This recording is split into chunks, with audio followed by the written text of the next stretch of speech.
And we are live. March 20th, 2022.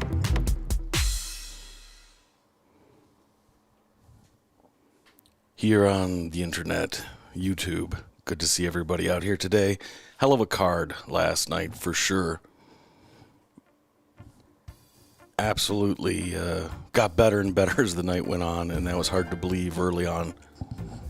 The way the fights were playing out. Started off with Mokaev.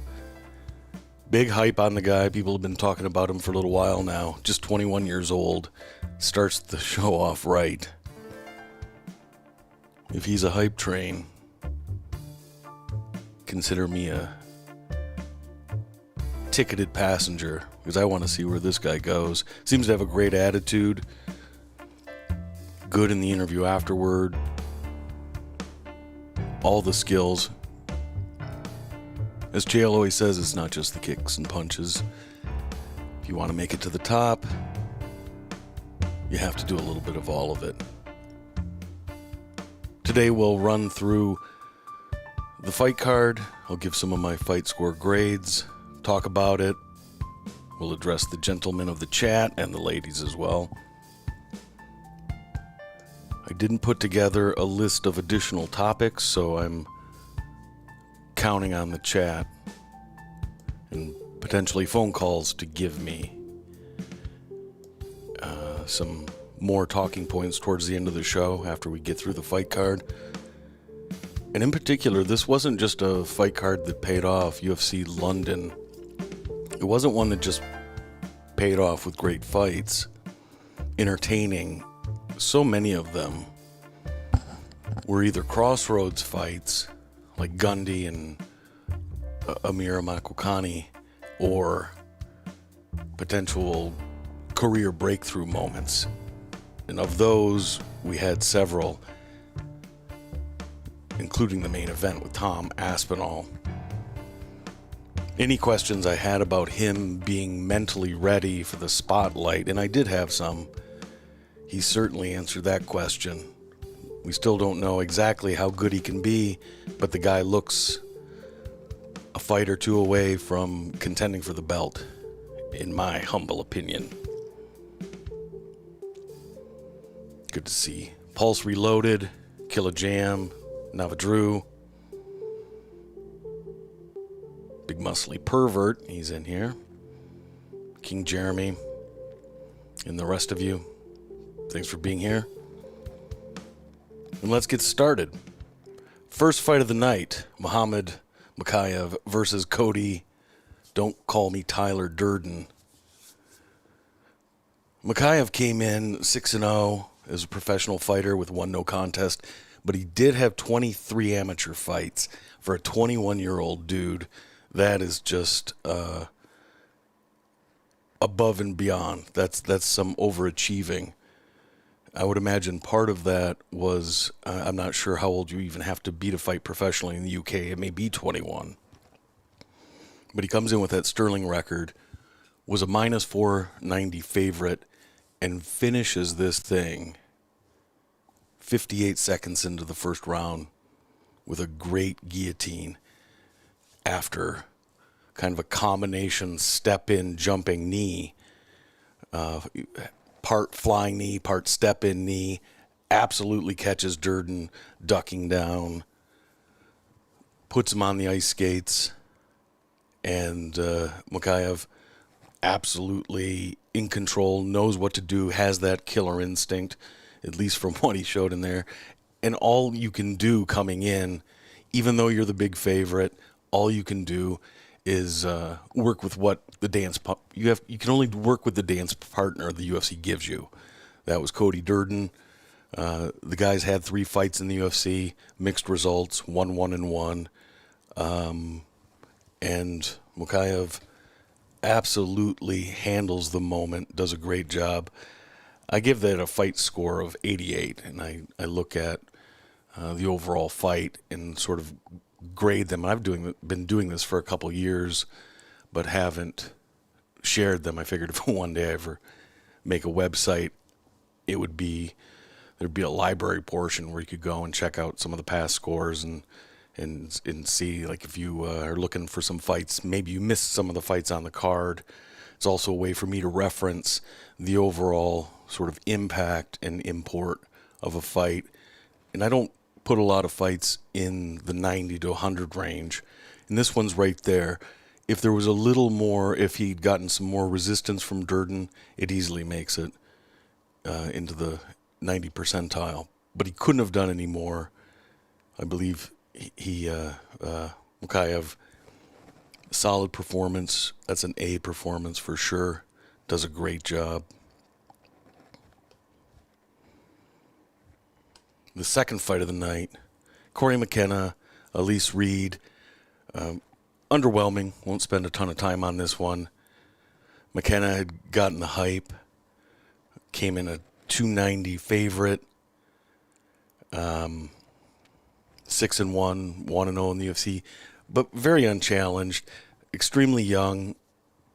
Don't know what the ceiling is for her. She seems teachable, but in the fight, she was throwing mostly at air, not landing very often. Kind of a funny judging situation. One judge gave her, I assume the English judge or the Welsh judge, 30-27. The other two judges, 29-28 for Reed, which was the right decision. Really had the stories not even started, let alone written for McKenna.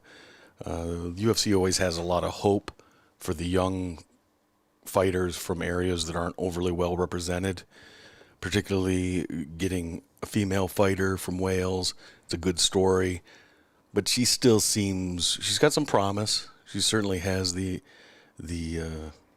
focus. You could see that even in her fight. But yet to develop, yet to really even start the process of developing. And hopefully she can do that on the quick here in the UFC. A couple questions here. Pulse Reloaded asks, Tupuria or Drew Dober, who has the better comeback? Yeah, Tupuria, amazing. And the guy's been on our radar for a little while, I think. The type of fights he's put on, you could tell he had a little extra in the tank, even in the performances where he wasn't getting finishes. You could tell that the guy he packs a good punch. I thought it was a little strange going up to lightweight. He's a little too thick to reasonably make 135, even though he's a bit short and short of reach at featherweight. But to see him go up to lightweight, I questioned why he would do that, but question no more. The guy certainly packs the power. It was a clean shin to the chin that put him in a difficult spot early in the fight.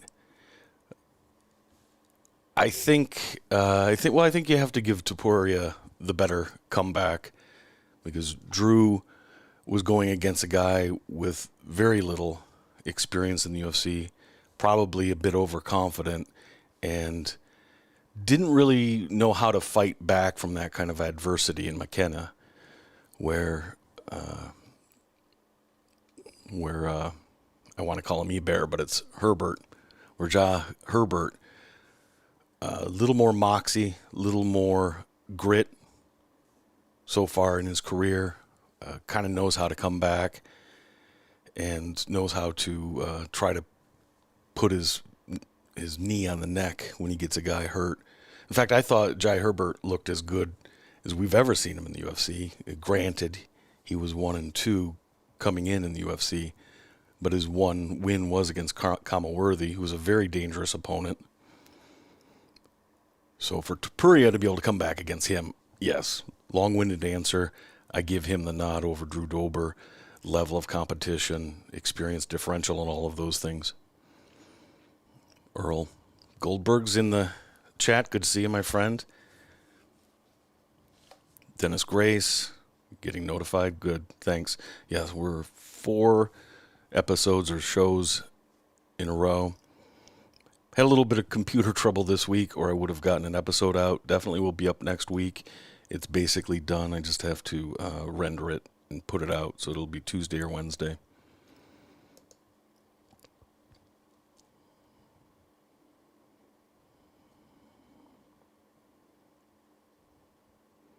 Carlos says it felt like a pay-per-view. Absolutely agree. Not just that the card was stacked and it delivered, but the crowd was really popping. And the normally very polite British fight fans, they weren't overly rough on the non-British fighters, but they showed their partisan pride, which is a good thing. That's what you want to see when you go into an area where you haven't been for a while. You want to see the home fans living and dying with every performance. And they took a lot of wins. They had a couple losses. I couldn't imagine too many British fans leaving the O2 last night not feeling like the British MMA scene is as healthy as it's ever been. Bruce says Hooker looked almost as good getting murdered as actual Hookers. I wouldn't say that exactly, but yes. Hooker had a rough outing. It seems like a bit of a dubious decision to go back down to 145.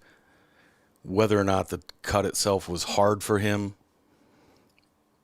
it's tough to come back when you deplete yourself that significantly.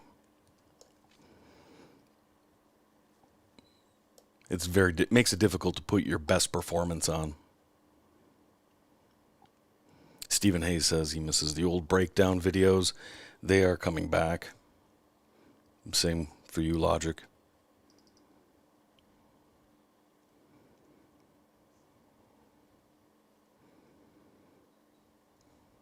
Jerry says, me and the Couve need to come over to the UK for some MMA. Oh, absolutely. Beers on you, all the better. Yeah, once we get to the live show in front of people, the UK would be the first foreign destination. That would be awesome. Could only imagine being in those arenas, hanging out. That would be prime. That'd be right up there. Jerry Lynn asks what I think about the Columbus card next week. Will it deliver fan-wise? I would think so. Ohio had a pretty rough stretch over the last 2 years, pretty similar to the UK. So I would imagine the fans will be vocal. And it'll be interesting to see a fight night card, which isn't nearly as stacked as last night's was, see how that resonates. I would imagine we'll get a lot of great performances just because the fighters themselves. Think about how many fighters, Tom Aspinall, for one, had never fought in front of a crowd his entire UFC career. And last night was the first time he got a crowd, and what a crowd he got. Pimblett might have stolen the biggest shine for the night, but he's just that kind of guy. He plays to the crowd, and he has a very vociferous fans. Probably the kind of fans that a lot of other MMA fans are going to learn to kind of hate, but that's part of the game. And we'll talk about Pimblett's performance and where we think he might go from here and what his chances are on being able to deliver on the talk of winning championships and things like that. Just to cut to the chase, I don't see Pimblett as a championship level fighter, but the kind of guy that can come in, put on exciting performances, win or lose, as he even said. He makes for fun fights. And I think fans are going to expect him to be a striker because he gets so much comparison to McGregor. And he's gotten better. He's gotten better from his Cage Warrior days. And he can deliver some strikes. But as we all know, the offense comes along much quicker than the defense. And I'm guessing old Paddy isn't nearly as fond of practicing the defense and all the little things that go along with that. He's part of what makes him great is he takes the cream off the top. He's a finisher. In his interviews, he's talking about the fun thing. He's talking about, he doesn't go too deep. He takes that cream off the top. And, that makes for an entertaining dude. Whether or not that makes for a championship guy, a championship fighter, especially at a division like 155. Probably not, but he's only 27 years old. We'll see how it plays out. For me, he's very much like Sean O'Malley, but a grappling version that if everything goes right for him, his ceiling could be pretty high. But a bad matchup, gets pushed a little too quickly, has too many extracurricular activities, doesn't focus on the training. It could be tough on Pimblett. So much of it depends on his approach over the next several years. If he's really dedicated to the sport, or if the lifestyle kind of gets to him a little bit.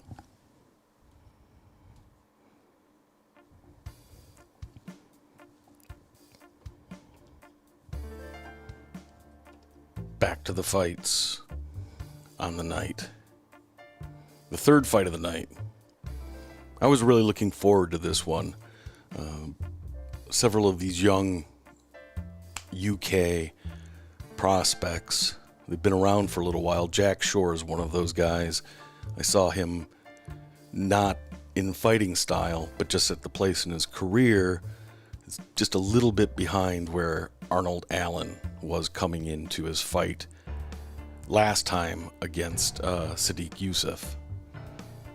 And for whatever reason, I know the last couple of years have been strange, particularly for British fighters. Difficult to, you pretty much have to come to the UFC or to the USA if you're going to have regular camps and all of that. So it's been slow developing for a lot of these fighters that are really exciting. And particularly with the British and UK fighters, I'm always hungry to find out, is this another Hathaway? Is this another John Hathaway? Or is this another Tom Breeze? Is this another Ross Pearson? These guys who look like, oh man, this guy could go on a run. They could be like a Bisping. Not instantly champs, but have good careers. And if they peak at the right time, they can grab the belt. Or are they going to end up being like a Ross Pearson, Tom Breeze, and they look really good, but just can't put it all together? You get a little extra pressure when you come into the UFC and you're from the UK, because you're going to get pushed. And we see with even Molly McCann, who is, to be fair, or to be direct, she's as middling as it gets. And nobody was more surprised that she got a knockout than Molly McCann. And God bless her, good for her. She ended up pulling that fight out because it was definitely slipping away from her once her passion and her emotion bleeds away from her by the end of the first round.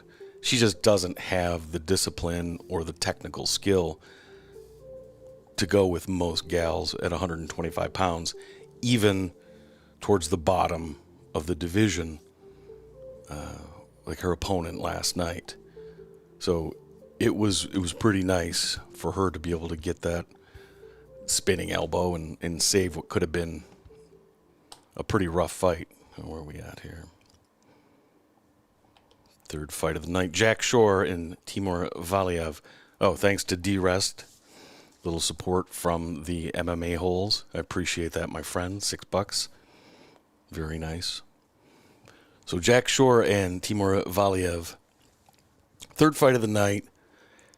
Talking about Shore. He was the guy that's been on the radar for a while, and just how quickly and how well is he going to develop. 15-0 overall, 4-0 in the UFC.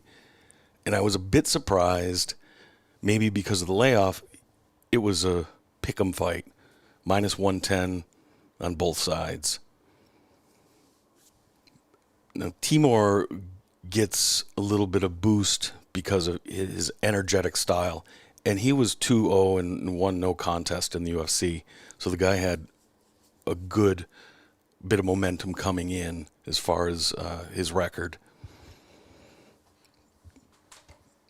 This fight started out a little bit slow for Jack. Took him a while. He definitely got better as the fight went on. He ends up winning a decision, 29-28 on two judges, and 29-27, getting a 10-8 round in that final and third round. for his efforts. In the first round in particular, Shore needs to address some of his issues with it. It may have just been a bit of stage fright or haven't done this in a while issues, because he was getting in the pocket, doing his business, and then just standing around. And Valiev is the worst guy in the world to do that against, because he's not your prototypical counter striker in that he likes to be aggressive, and if he can, he'd like to put you on your back foot. But he is the kind of guy that comes out, and if you hit him, he's going to immediately respond. So he's not really counter striking in the traditional sense, but he is going to return, and we saw that with the low kicks early in the fight. Valiev was lighting up Shore's leg pretty good. Shore adjusted, came out, and as I said, he got stronger as the fight went on, which is what you want, particularly from a guy who'd been out of competition for a while. I think nearly 2 years, if I remember correctly, was his last fight. I've got that here. No, that's not right. He fought Shalinian just last year, so just a little over a year out. The fourth fight of the night. Nikita Krylov versus Paul Craig. This was a great fight.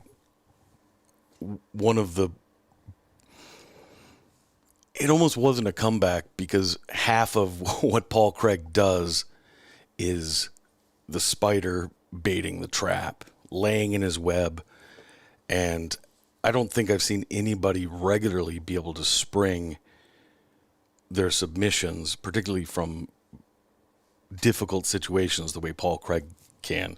He did the same thing in the one loss that was it Magomedov, I believe, or Ankalaev, I can't remember. The Dagestani dude who's perfect except for the one loss to Paul Craig.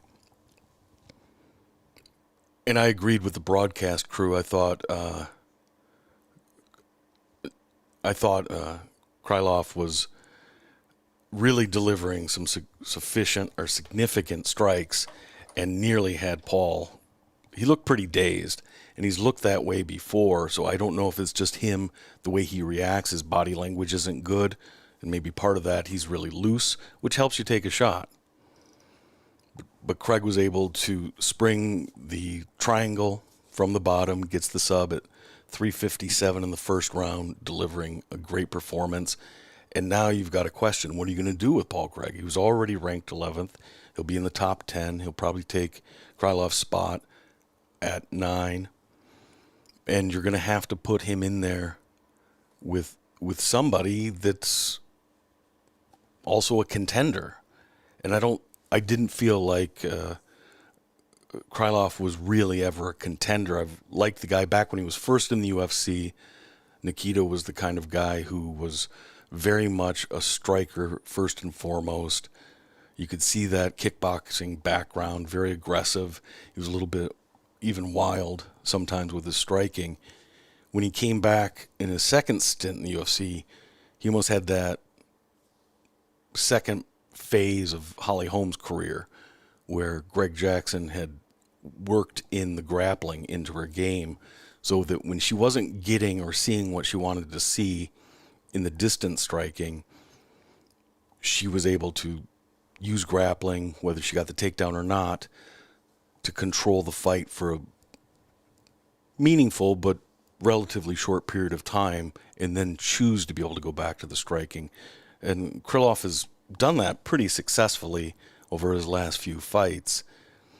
It just wasn't a great idea to hang around in the guard of Paul Craig for too long. But when you're bouncing the dude's head off the canvas with strike after strike, you can see how appealing it would be to stay in there. You think you've got the guy finished, and you end up getting tapped yourself.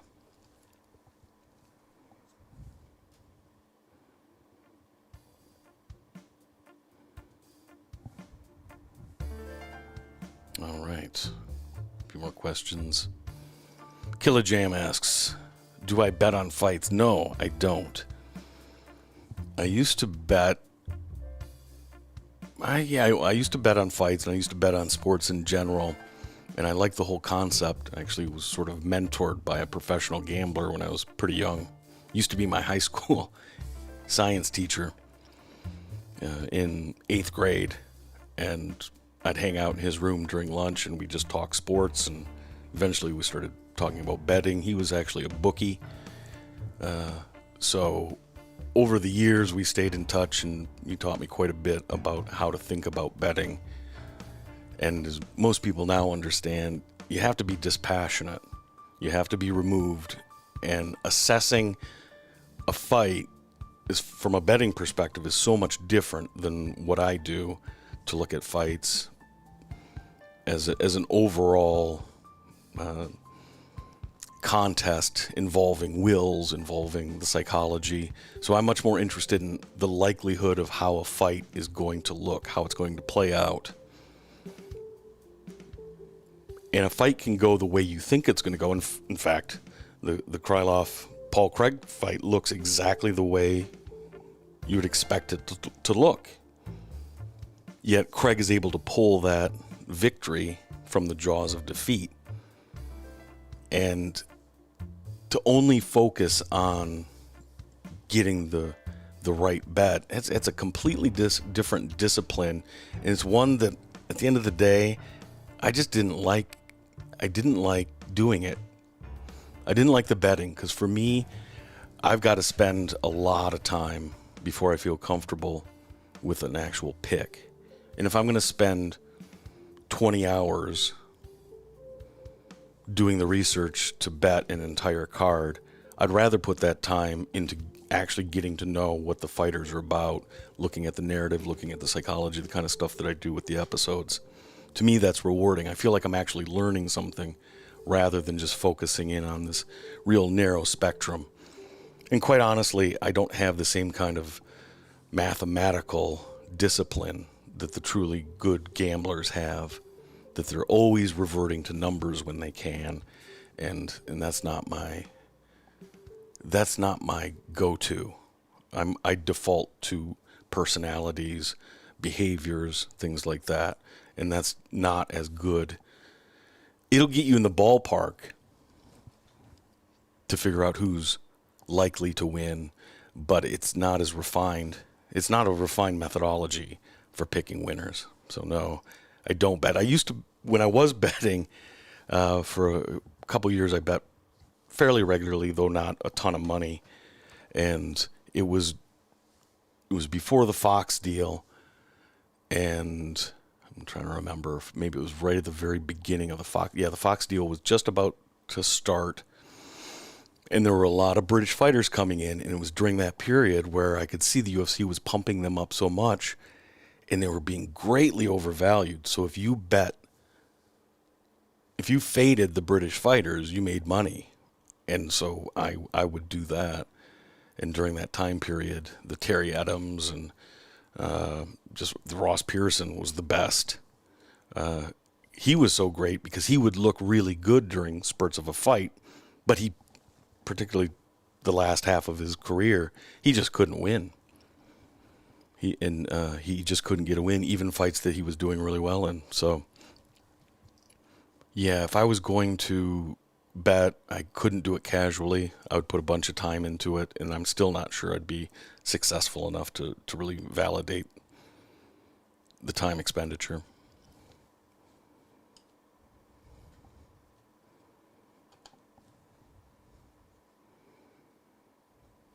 In the fifth fight, we had Shamil Abdurakhimov versus Sergey Pavlovich. And Pavlovich looked great. He'd been out for quite a while. In fact, I'd kind of forgotten about the guy.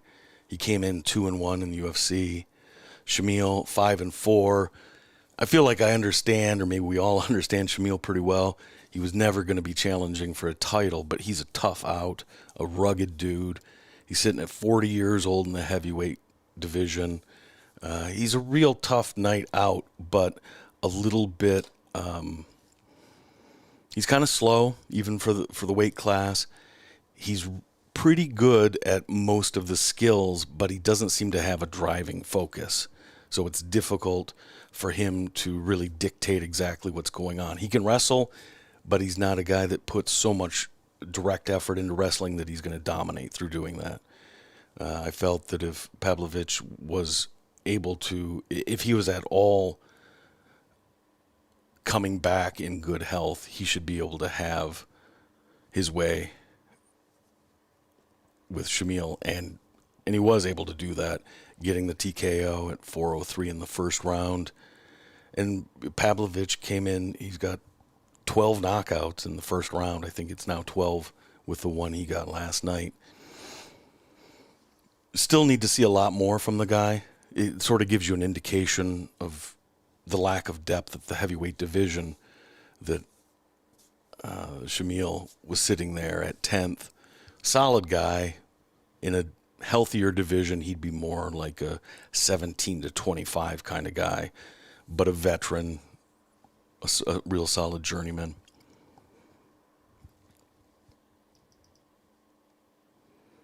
Carlos says he missed me and good to see me back on the tube. Good to see you too, brother. Good to hear you. Hear from you, I should say. In the sixth fight of the evening, we had Mike Grundy against McCann Amirkhani. And this is a guy in Amirkhani who was sort of lost in the wilderness. Came in with a big splash, had some flashy finishes, loved to talk, very much represented the McGregor side of the team there in Dublin, John Kavanagh's fight team. And it seemed like he was really trying to ride those coattails and be Conor 2.0. And he might have been trying a little too hard. He came into this fight and he talked about against Mike Grundy, who's a wrestler, not super dynamic. He's a British wrestler, so he's not an All-American. It's not that he doesn't have the skills or the techniques. I think for some of those English guys that never come over to the States or go train in Dagestan or a few other places where wrestling is a true lifestyle and has a tradition, you can get all the techniques, you can have the knowledge, you can even be a great wrestling coach, but you're not in a room with absolute wrestling killers every day. And if you need to dominate through wrestling the way Mike Grundy does, I think you're doing yourself a disservice by not being at an ATT or someplace in the States where you can get the kind of training partners that are going to truly make you ready for the octagon. McCann came in. He didn't bum rush Grundy from the start. He normally starts every fight with that crazy flying knee. It's a bit of a tell. I think it's kind of a mistake that he was doing that time and time again. It was almost like a recapture the magic sort of a situation for him. This time he came in a little calmer, and he was deliberate about that in the build-up to the fight during the week. Amirkhani talked about, and he also mentioned it in the post-fight, that he's matured, he's 33 years old. I think being out from under the influence of Conor McGregor, he doesn't feel like he has to perform that role of being a dude that stirs the drink all the time. He can go in there and just do the job, which is enough. And then you see some of his natural personality come out and let it be a little more natural. I know Paul Felder on the broadcast was concerned that maybe the guy was trying to change things in his life too much. But and that can happen for sure. But Paul, I think, doesn't quite, because Paul is who he's always been, and he's just grown. I don't think he's ever gotten himself out over his skis trying to be somebody that he thought he might be but wasn't. And I think that's where Amirkhani found himself, is he thought he was going to be this other guy, easy peasy, become the champ. He saw Conor do it from a front row seat, I'm going to be the next guy to do it. And, you wake up 3 losses in a row. You're fighting a difficult out in Mike Grundy. You lose, you're probably out of the UFC. It's a loser goes home situation. Yeah, if you can't find a way to ground yourself at that point, it's going to be tough. And he does. He gets the finish. Really, Grundy immediately goes for almost what I would call a sucker's takedown, where everybody's so fresh and ready. He jams his head right in there. McCann gets it immediately into what I believe is the Darce position, and then is able to turn it into an anaconda after Mike rolls around, jumps around, does about all he can to try to get out of the choke, isn't able to do it. I actually gave McCann an A for that performance, grading him out on a letter scale, because there was so much on the line for both guys, all that pressure, and to be able to get your opportunity and grab it and literally not let go, but metaphorically not let it go, because he would have been in a safe position even if he hadn't gotten the submission. He could have taken that as a moral victory, gathered himself, and then continued with the fight. But he went all in without selling out the position, burning out his arms. He seemed to be very cognizant of where the progress of the submission was, and he was right. He had it. It looked like for the longest time that Grundy was going to be able to get out, and perhaps even Grundy thought that. It may have ended up being a lot more of a blood choke than an air choke, because he seemed pretty calm and fine, and all of a sudden the ref is like, "You there?" And he's not there. Nobody home. So Grundy goes out after being a minus 200 favorite in the fight.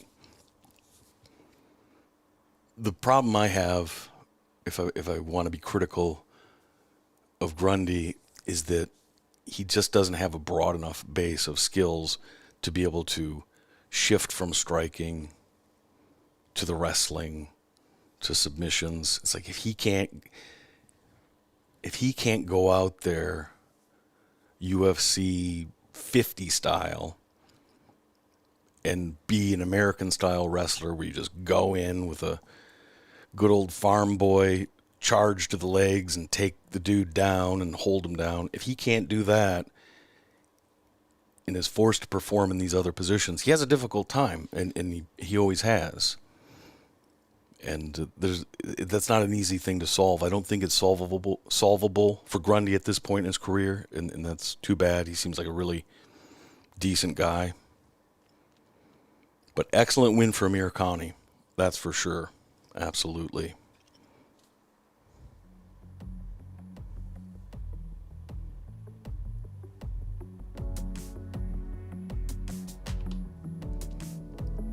And in the 7th fight, Mr. Clean himself, Ilia Tupuria, took on Jai Herbert. I mentioned it earlier that it was a little surprising to me just, how favored Tupuria was against a guy who had shown some things in Herbert, even though he had a 1-2 record coming into this. And Tupuria being the guy greatly undersized as far as reach for the weight class.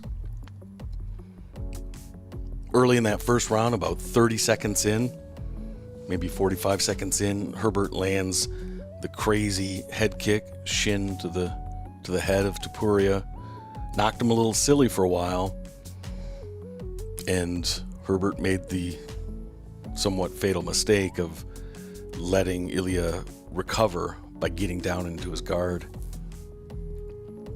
He ended up getting out of that round, and Herbert looked good in some of the exchanges early in the second round as well, but you could see, even though I think it was Felder saying that Tupuria was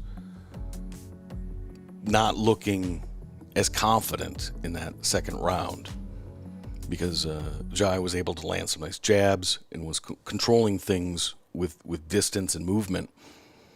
But I felt you could see Tupuria regathering himself. And he was still swinging hard. And he's one of the rare guys that swings with a lot of ferocity, but still somehow he's able to contain that within himself. He doesn't throw himself way off balance with those really big swings, even when he's missing. And it doesn't seem to be an issue for his gas tank. But maybe those Georgians just have bottomless gas tanks. You're just never going to run out of gas. Merab certainly doesn't look like he could ever gas himself in a fight. There was also a lot of, or at least some concern about Ilya being mixed up with Paddy Pimblett throughout the week and just how upset he was, and that maybe he was being too emotional. His sights weren't on the proper focus of the fight. But he's just one of those guys who's determined, and he's going to walk through walls to get his opportunities in the UFC. He talks well for himself. He represents himself well. I thought the interviews he did during the week, he did a good job of explaining what his issue with Paddy Pimblett was. He didn't seem to understand the fact that if he had actually gotten into a fight with Paddy, it wouldn't be good for his UFC career. That, there's going to have to be discipline. And if they're going to discipline one of the guys harsher than the other, it's going to be you. Because as long as Paddy's winning, Dana's not letting that golden ticket go. That's the kind of guy the UFC loves to have, because he brings in the casuals. Whereas us over here on the regular, more serious, we watch everybody fan side of things, where Ilya Tupuria is, to me, one of the more exciting young prospects to come out in quite a while. At 25 years old, I wouldn't necessarily say he looks exactly like a finished product, but you wouldn't expect that at his age. He is now 12-0, 4-0 in the UFC, many of those being finishes. He goes for the finish. The crazy thing with him, with Tupuria, is he's a grappler. That's what he's known for. That's what he sees himself as. So to be able to go out there in his last couple fights and really show the striking, and against Damian Jackson, his previous fight, finished him in the first round. And particularly that was supposed to be a grappler's delight. Damon Jackson, very much a grappling guy. We saw him just a couple weeks back, bounce back, have a really nice fight. And he can do it all pretty well, and he's a tough guy. And Tupuria just really brings a lot of heat, particularly at 145 pounds. That's a lot of power in a fairly small frame. Thick dude, but I don't quite buy the 5'7". I think he's probably 5'6", 5'5.5". The dude's stout. He's a fire plug. And I think there's no chance Paddy Pimblett is going to be willing to fight the guy, even if Tupuria comes back up to 155 for the fight. My guess is the UFC wouldn't be that crazy about making the fight, not necessarily just to protect Paddy from taking a loss, but more so that you put those two together. It's volatile, and it's so personal, and understandably so, but it's so personal for Tupuria because Paddy was talking about his countrymen and essentially calling them cowards, no heart, after their country went through and still goes through such a difficult situation, particularly what's going on now in a similar region. It's all very fresh in Tupuria's mind. So completely understand. And the UFC wants to avoid a McGregor-Khabib situation. I can completely see Tupuria pulling a McGregor and tracking down Pimblett on some bus and asking him to step out very politely, just merely throwing something through a few windows, but in a very polite way. I don't think Tupuria would stop at much to get to Pimblett, especially if things get more personal. And I don't think Paddy has a lot of restraint when it comes to his mouth. I'm not judging that. That's his game, and it works for him. And I like to see fighters talk the way they want to talk, because you're the one putting your ass on the line when you go in the octagon. You got to pay the piper. You get to reap the rewards. You should be able to say whatever you want. That doesn't mean that people aren't going to be upset, aren't going to be offended. But to push a guy like Tupuria, I don't think that's a great idea.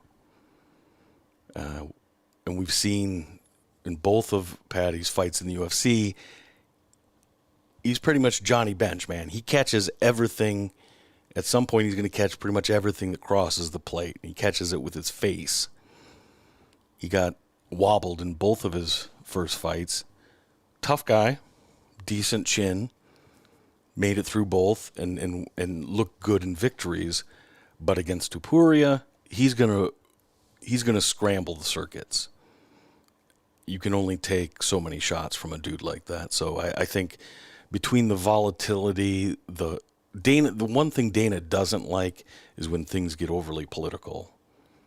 He gives the fighters complete freedom, but you can tell he was really bothered if it gets too personal about family members.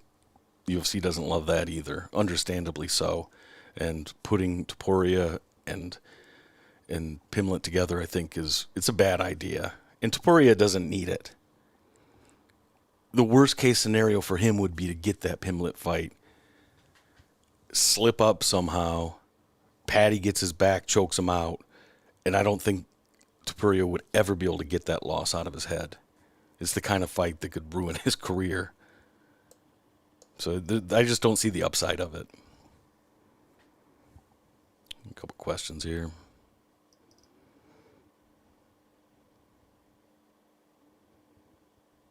Matthew Foyo, good to see you, brother.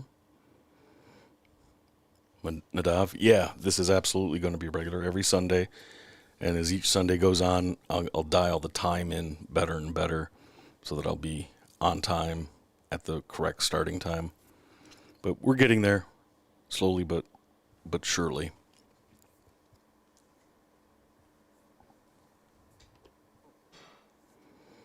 And then on the 8th fight, Molly McCann, Luana Carolina,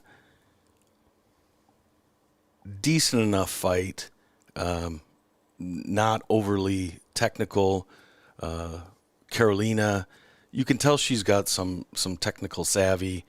Molly McCann doesn't, just to be fair. She's by far, in my opinion, the most overrated fighter, overly esteemed fighter in the UFC. Every single fight in the build-up, she talks about her great boxing, goes in there normally, gets lit up for 2.5, 3 rounds while she tries to wrestle them down. She's gotten a couple favorable decisions that she probably shouldn't have had, or her record would have been worse than 4-3 in the UFC. Now, what I do like about her is she's passionate. She's got her full sense of things, her emotions, her intent, her drives. They're all focused in the direction of fighting. I'd like to see her pull a little of the emotion out, because she was gassing. She was looking 2 minutes left in the first round, and she was looking up at the clock. And you could see that she was having a tough time catching that second wind. I felt she clearly lost the second round, even though she had a lot of control time. McCann did nothing with her position. And if she doesn't land that spinning back elbow on Carolina, she probably loses that third round, because she wasn't winning the exchanges. She just isn't fast enough. And once the opponent sort of gets her tricks and the speed she does things at, and she's a little awkward, they tend to light her up. Even Priscilla Cachoeira, who's no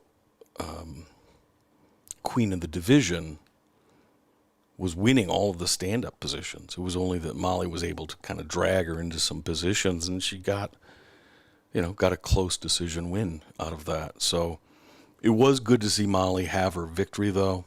She certainly milked it. You would have thought she won the championship. From my perspective, this is probably the the highlight of McCann's career. I just don't see her fighting and having success against anybody in the upper half of the division, anybody in the top 15, top 20 of the division. If she has a particularly inspired performance, she can beat some of those fighters, but a top 10, that's just not, unfortunately for her, that's just not the kind of fighter she is. Although I think she would be a really great asset to have as a coach. I don't think enough women go into coaching after their careers. And her enthusiasm, and she seems to be driven in the gym. She's very supportive of her fellow fighters. I think she'd be a great addition as a permanent coach and an inspiration for the next generation of British female fighters. A couple questions here. Carlos says, Molly's the type of chick you want to party with. Oh, yeah. Yeah, she's absolutely the kind of gal that just be a good friend. Just, she's got your back. If things go sideways, she'd be a good wingman for you. And, you know, she'd probably drink you under the table most nights of the week. And she's not a wallflower. You know, you're going to have fun. You pretty much in a position where you can only hope to keep up with the craziness. I can only imagine her and Darren Till and just that whole crew. All those Scousers. Can only imagine the shenanigans they get down to.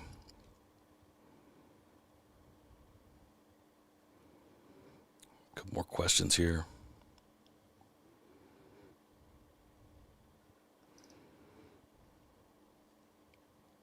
Michael Vila asks if I think working with Till is going to help Chimaev. Yeah, I hadn't thought of that. Or, okay, I was looking at the question backwards. Do I think Till working with Chimaev helps? So for Till, yeah. And Till's another one of those dudes who unfortunately falls into the British fighter trap where, if you remember, early in Darren Till's career, he wasn't having a great amount of success. He was winning those fights, but what was the second or third fight in his UFC career, and it was the guy who, it ended up being a draw, or maybe it was a majority victory, but he had to go to the wrestling to get the wins, and that's what I was finding in the first 4 or 5 fights of his career. Pretty much the only fights he was able to really win definitively, he was relying a lot on, it wasn't on his grappling, but you pretty much knew that grappling wasn't going to carry him to the next level of the division, at that time 170. So I wondered, okay, he gets in there with strikers, or even guys that aren't strikers, and they have success against him. And so I felt that he was a guy who a little bit like a Kevin Lee, in the sense that they overestimate this one part of their game. If they put everything together as a package, maybe they could make a run, an honest run at the title. But if they just go in there thinking that they are the world's greatest striker, they end up getting tuned up a little bit. And so I think for Till, having that kind of an influence from Chimaev, a guy who, to me, at the very least, outside of all the attributes he has as a fighter, he seems essentially grounded. Like, he knows exactly who he is. And I think that kind of an influence it's got to be helpful for Till. To me, he seems like a guy who was maybe what they would call hyper as a kid. That he'd get really into things and sort of lose focus on tasks that he didn't care about. That if he got involved in something he did care about, but if it's schoolwork or whatever other kind of thing, maybe have a little more difficult really turning the screw and keeping the nose to the grind on it. And being around a guy who clearly has a tremendous amount of discipline like Chimaev, that's got to be a good influence. And Chimaev, unlike some of the Khabib and his crew, Chimaev is able to balance being really serious and pretty kind of scary in some ways, also fun and loose and not putting too much pressure. So I think Till is at a point in his career where he's so far away from getting a title shot. To me, he's closer to being cut than being on any sort of a title run. He's had a lot of difficulties being around a guy who's so stable and knows who knows his own identity, knows what he is as a man, that couldn't do anything but help a guy like Darren Till. Help build that foundation. And I've always found the relationship between Till and his coach a little bit odd. Just a little bit. I could never put my finger on it, but it seems the way Till would always talk about being scared of his coach and things like that, and the coach always seems on the verge of losing his mind, even though I've only ever seen him be pretty calm. So there seems to be some sort of a strange dynamic there. Like Till isn't quite getting everything he needed from his coach, and nobody gets everything they need from a coach. But I think Till was trying to make his coach there at Cowabung the all and everything, sort of like a guru, and that's a difficult, basically impossible for anybody to pull that off. A couple more questions, and we'll get back, finish talking about the last few fights on the card, and then we can discuss where some of these successful fighters and unsuccessful fighters go after this weekend's action.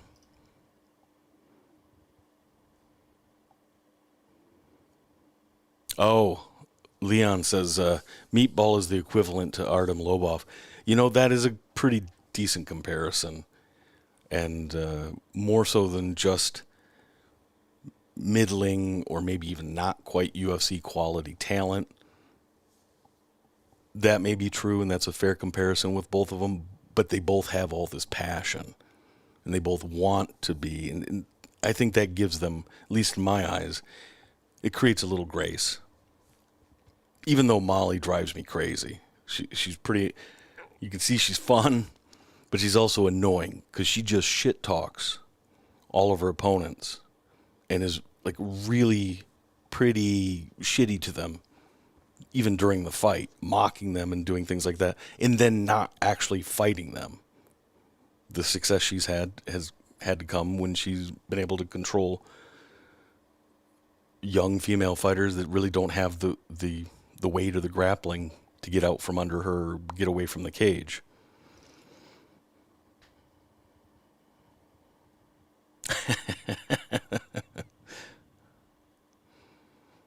Nadav says he felt really bad for Dan Hooker. I did too. Between or after the fight and before the announcement, the camera was on Hooker sitting on the stool for a while, and it was one of those sad moments. And I saw it, and I felt like he was looking down at his gloves and picking at the tape, and I wondered, Jesus, is he thinking about taking the gloves off and laying them in the middle of the octagon? And I'd hate to see that. My thought is that Hooker, it's a strange analogy, even though they fought. I see Hooker as very much like a Dustin Poirier. When he gets in just the right mindset and sticks to absolutely the right game plan against the right matchups, the guy's extremely successful. Just short of unbeatable in those situations.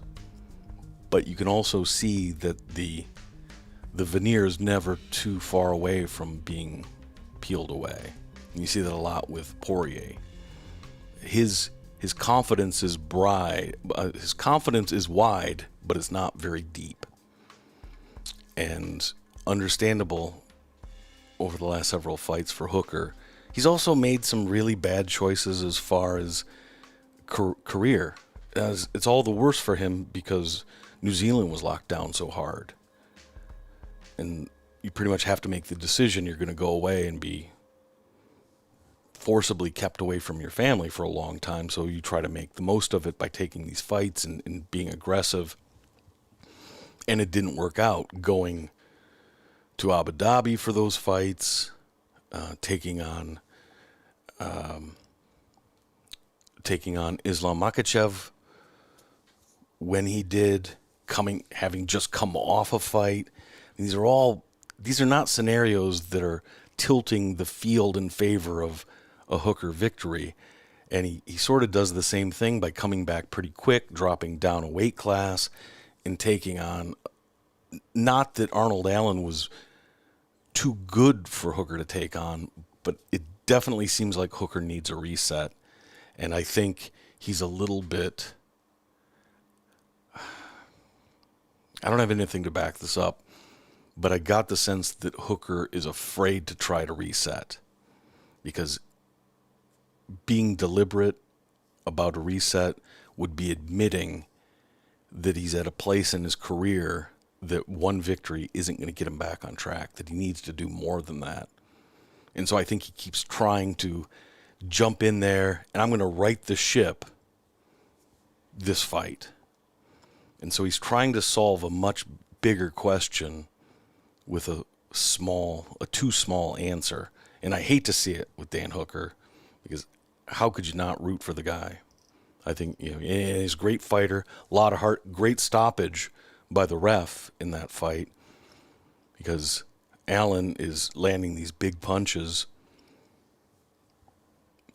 and by the second half of the fight, that last stretch, whatever it ended up being, 45 seconds, minute plus, Hooker wasn't having any serious response.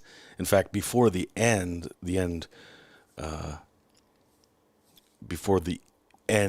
sequence, they were out in space. Arnold Allen, Dan Hooker, they're out in space.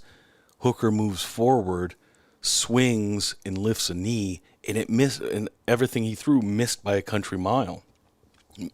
To me, it looked like Hooker had completely lost his sense of where he was, that he couldn't, either it was his timing was way off after taking that initial heavy damage, or his sense of space was wacky, and he may not have been seeing straight, quite honestly, at that point. Very difficult to see from Dan Hooker, because he's the kind of guy that you'd like to see good things happen to. Donation from Adam Watts. Thanks, my friend, once again. His question is, what's your take on Dana White's vibe when asked about Francis? I think he's got a poker face. He lost that stage of negotiation so far. Yeah. Dana's been doing more interviews recently, or at least they've been coming to the surface. And the two big points that everybody wants to know about is, where's Francis in the contracts talk? Where's that at? And then, are you going to let him box? And then, of course, the Jake Paul stuff. And Dana's it seems to have been changing his overall direction, or the way he's framing his approach to those things. Check me if I'm wrong, but it seems like even when Dana is downplaying any progress they're making with Francis, even when Dana recently, when he's suggesting that the UFC has done everything they can do and it's really up to Francis, and if he doesn't want to resign, there's nothing we can do about it. It seems like Dana is being a little more open to a healthier negotiation. I don't see evidence of that. I only get the impression from Dana. And part of that was, even he went on, was it Logan Paul's show, and I only saw clips. But he was maybe just being nice because he was on his brother's show, but he didn't just smash the idea of one of the Pauls coming into the UFC. He was asking questions. He was saying, talking about weight class, and he wasn't giving a lot of interest, but he wasn't shutting it down and dismissing and laughing the way Dana normally laughs at things that he has no plan of doing. Dana is tough to read the way I classically read people.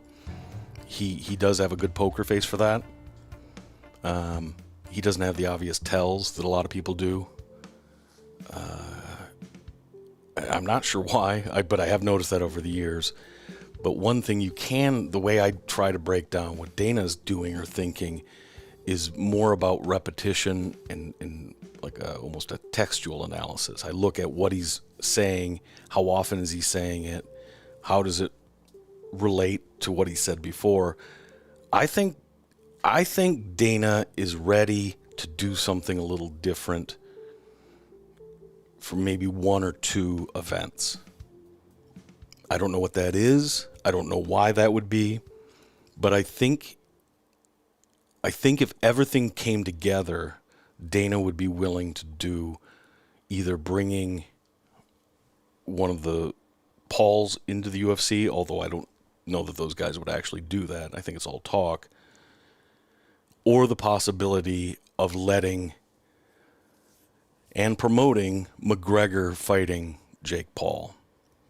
Again, I don't have evidence of that, but it's sort of starting to feel like Dana is open to something. It reminds me a little bit of that time period when McGregor was trying to get the fight with Floyd Mayweather. Dana never wanted that. He laughed it off. He dismissed it. He was derisive about it. But then there came a point where his attitude shifted just a little bit, and it was like he said, okay, I'm not going to resist it, but I'm also not going to do it. It's only going to happen if the fans and the demand forces me to do it, but I won't obstruct it. I'll step out and let it happen. I'll step out of the way and let it happen. So I think that's where Dana's at with a few different things. I think that's where he's at with Ngannou, to answer your question, that I think he was almost wanting Ngannou to be gone. Like I don't think the UFC typically hopes one fighter wins or loses, but I did get a little bit of the vibe that Dana wouldn't have minded too bad if Francis got humbled in that fight against Cyril Gane. Now enough time has played out. It seems like Dana can see that, hey, wait a minute. Maybe what a crazy thing. Maybe I can use this amazing heavyweight with possibly the best resume we've ever had in the UFC. He's beaten all the best guys. He can win fights even when he doesn't knock guys out now. Maybe I can use this guy as a real pay-per-view star. So like, you think, Dana? You think that's a possibility? Maybe you can promote this guy that's, nobody's ever looked the part more or acted the part better than Francis. So I think Dana's more open to that. It's going to be a while because Ngannou's still has to deal with his injury, and then either gets the surgery or he does some kind of a rehabilitation. I still think, I guess that makes me wonder if Dana now has something definitive about Jones coming back or not coming back, because it seemed to me they were maybe angling to do an interim heavyweight belt, John Jones, Stipe. It would also make sense if that fell through for whatever reason.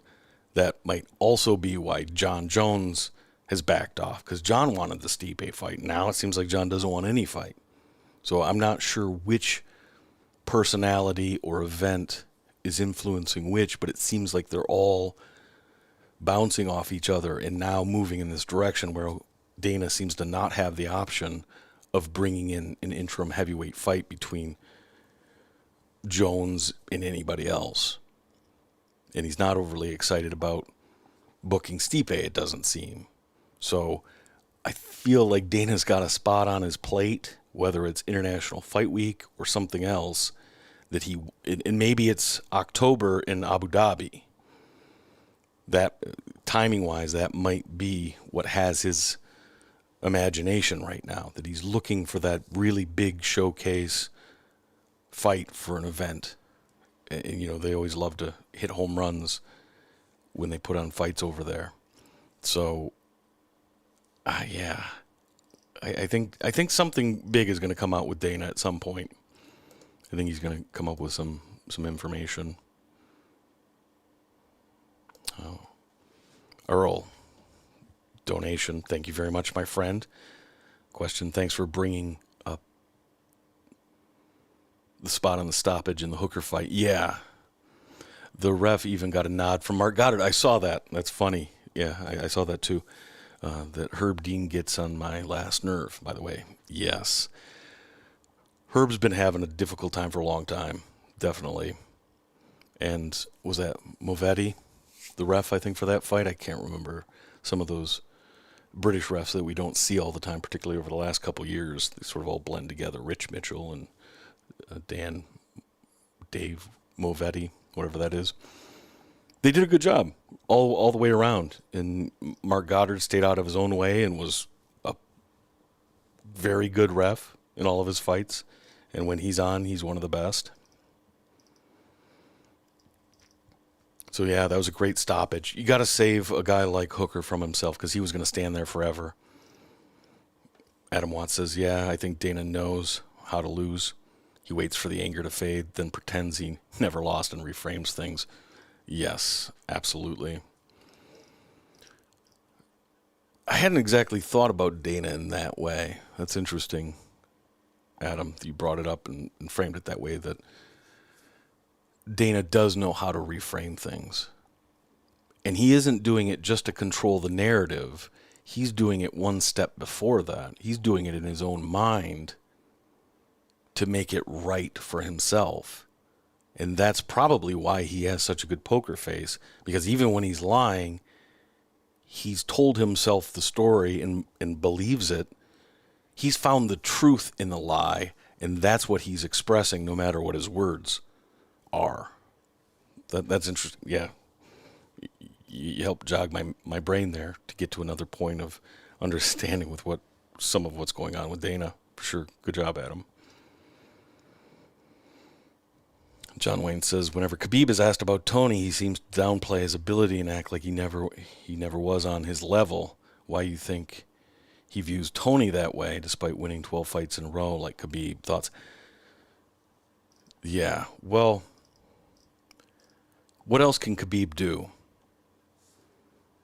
He had the opportunity to fight Tony, and he chose not to, particularly the last fight. Now, I used to be pretty hard on Khabib for pulling out of 2 fights without an injury. But in the third fight, when he pulled out, he flew back to Dagestan from San Francisco, and he brought COVID to his father. It cost him his father's life that he didn't fight Tony Ferguson. And I don't think Khabib will ever forgive himself for that. I mean, how do you... Now, he didn't know he was doing that. He didn't intend to do that.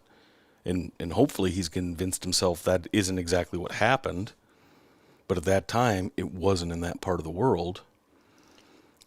He would have to at least think that maybe he played a role in it. And, that was his father was his anchor. So I can't be mad at Khabib over the Tony fight at this point, because he sacrificed a lot to avoid that last fight, and it cost him everything that he'd put on the line. He didn't realize he was putting on the line. As far as Khabib is a master narrative guy. We've talked about that before. Adesanya's one of the best, but as far as writing these bedrock narratives that he gets the entire MMA media to buy into, he jumped Tony in line to getting a title shot. He got ranked number 1 before Tony, and he hadn't fought any of the competition that Tony fought, and he hadn't been nearly as impressive. It was only in Khabib's last couple fights before he got, well, in fact, it was really just the Michael Johnson fight where Khabib at all looked compelling. Now, sure, he was dominant, but he wasn't must-watch television as far as fights went, where Tony was always amazing, very exciting, unpredictable. He brought the best out of himself and everybody he ever faced. And yet, because Khabib was able to, part of what happened was Khabib was able to tell stories and create narratives, and he was much easier to understand his dominance than it was Tony's. Khabib just put himself in a position where it was easier for people to tell the story about how great Khabib was than anybody else in the division. That's extremely smart and not easy to do. So Khabib is just continuing that by saying, well, I would have just beat Tony because you see all these other guys. And I literally heard Donk a couple different times and saw him on Twitter saying the very same thing, repeating nearly verbatim what Khabib was saying. It's like these media guys, they don't even realize they're doing it. They think they're having their own thoughts, but they're not accustomed to questioning narratives. They don't understand that because they have this feeling they want to say these things about a scenario, they don't realize that the impulse is external. It's something that's been fed to you. And, to be fair, you see that a lot with Donkerson. He does that with all kinds of stuff outside of MMA as well. He's a guy that's pretty easily influenced. And as good as he is in MMA, though, when he keeps his eye on the prize, he has his own view of things, and he does a good job. But as a lot of the media guys do, when they're searching for how to tell the story or understand it, they oftentimes end up taking a narrative that's prepackaged, and nobody's better than Khabib at doing that. Good question. Adam Watts with another donation for Buck. It says your message is restricted, so I don't know what the question is.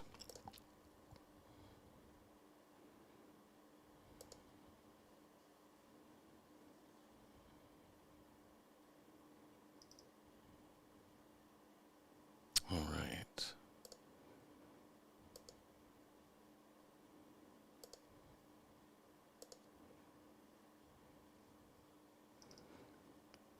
Oh, let me jump through the last few fights, and then we can wrap up by answering the rest of the questions. And I appreciate everybody coming out today, taking part in the show. Really means a lot to me. It's very helpful.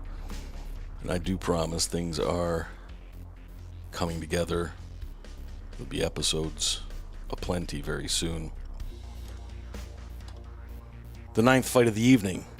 Gunnar frickin' Nelson comes back. The Icelandic madman, Mr. Personality himself, with the cop stash looking good against Takeshi Sato. Billed as two karate style guys going at it, but really Sato just sat on his hands and feet. He, whether it was the pressure, even though Gunnar wasn't pushing the pressure all the time, he was the one always instigating when the action was going to happen. And I felt that was one of the few times Michael Bisping kind of missed what was going on in the cage. He's really gotten quite good, I think, at broadcasting and painting the deeper picture of what's going on in the fight. But he kept saying that Sato was controlling the fight, that he was pressuring Nelson. Nelson, I think it was because Nelson was moving backwards, Sato would move into that empty space, and since Nelson wasn't using a lot of lateral movement, I understand why it's sort of in the moment, it looked like Sato was controlling the distance. It was just Nelson controlling the distance like a counter-striker. He wasn't really counter-striking so much, he was just waiting for his moment. All the aggression, all the initiative came from Nelson. In the first round before the takedown, Sato kind of had a few tentative strikes, but one of the most underwhelming performances we've seen from a fighter in quite some time in Sato. Not that there were overly high expectations for the guy. He big underdog, just 2-2 in the UFC, But you hate to see a guy come into a fight and just never get into gear because you know he's going to be kicking himself. I felt Nelson wasn't nearly aggressive enough, particularly once he got the positions he needed to be in. He won the fight, unanimous decision, 30-26 across all three scorecards. So he got the 10-8 round as well. And I believe it was the second round, he landed some pretty good strikes from Sato's back. But you didn't see Nelson adjusting position, advancing position, trying to maybe spread Sato out on his belly or mount and get on top that way. I would have liked to have seen a lot more aggression and sort of a killer instinct from Nelson, because he completely had the fight under control. But I say that with the caveat, Nelson had been out for a while, and he's been on a rough streak, no doubt about that. Lost his last 2, 3 of his last 4. His only wins since, well, really, going back to 2015 of, Alan Jouban, Alex Oliveira, Albert Tumiev. He wasn't getting the big victories you would expect, and was piling up some losses. And even in the losses, he had the split decision with Leon Edwards. He had a tough fight with Gilbert Burns. And the eye pokes from Ponzinibbio played a big role in that fight going the way it did, with Ponzinibbio getting the KO stoppage. So Gunner's been sort of snake bit, and then he had injuries, so I get that he was probably even more reserved. But moving forward, I feel like Gunnar Nelson has to ask himself the question, what is he there for? Is it just a martial arts journey, and he wants to have these internal questions answered that he just has for himself, that he wants to be challenged in the moment? Or does he want to be a cage fighter? Does he want to be a prize fighter? Does he want to take things as far as they can go in his career? And it'd be interesting to see who he gets matched up with next, how soon that happens. But good for him to get the victory, that's for sure. 10th fight of the night, the co-main event, Paddy Pimblett versus Kazul Vargas. Paddy came in the minus 675 favorite, what you would call a favorable matchup. Vargas, a dude with, a mixed resume, had success at the regional scene, not so much in the UFC, just 1 and 2, kind of struggled in different situations. Doesn't have a central skill that he's able to lean on. He's pretty good at a lot of different things. Definitely has heart. He's got a good chin. When he has an advantage, he presses it. But certainly a matchup built to favor Paddy. Fight starts. First real exchange between the two men, and they're both kind of throwing, not connecting very cleanly. And Vargas ends up hitting Pimblett with a combination. I think it was the right hook that finally, and it didn't seem to be that clean, but it was very much coming from the side, snapped his head a little bit. As Paddy admitted after the fact, it was a pretty good punch.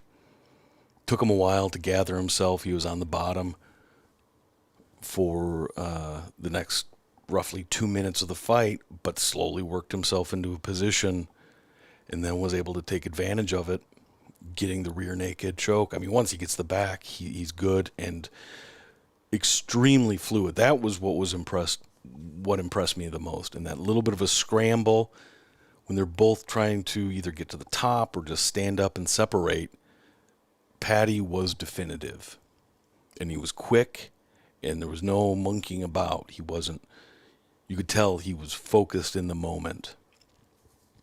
He wasn't showboating. He wasn't trying. He also wasn't trying to get his back with a punch. I mean, trying to get back the fact that he'd been hit and hurt. I mean, some guys who have outsized egos, they get hit. The first chance they get, they want to get that back. And Paddy didn't do that, which to me is a sign that at least at times he is able to focus on what's important and be pragmatic and do the thing he needs to do that's in front of him.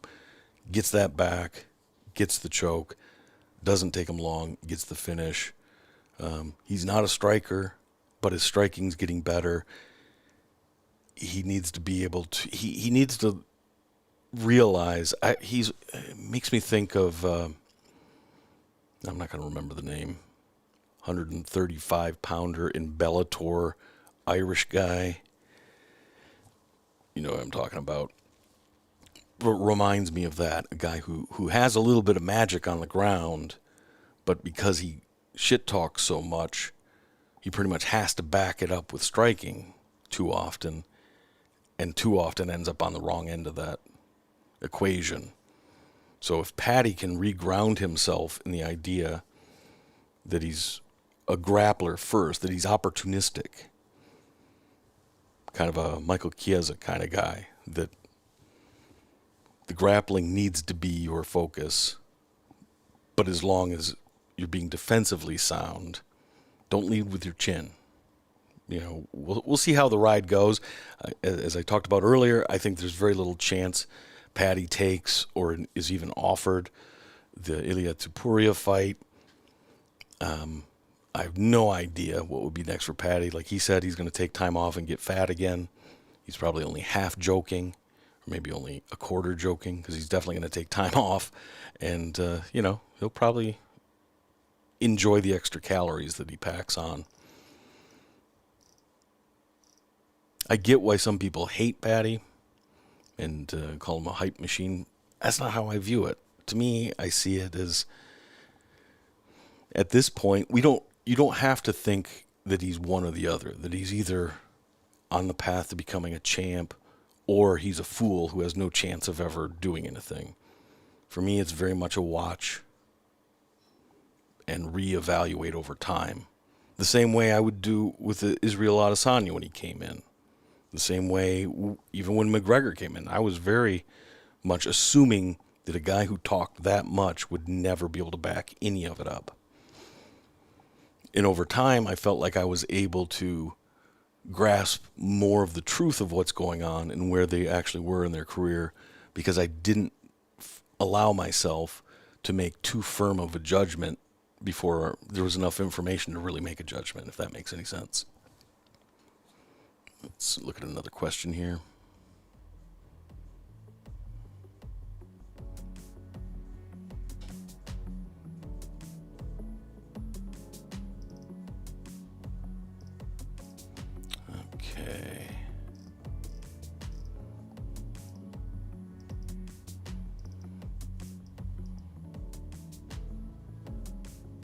Okay.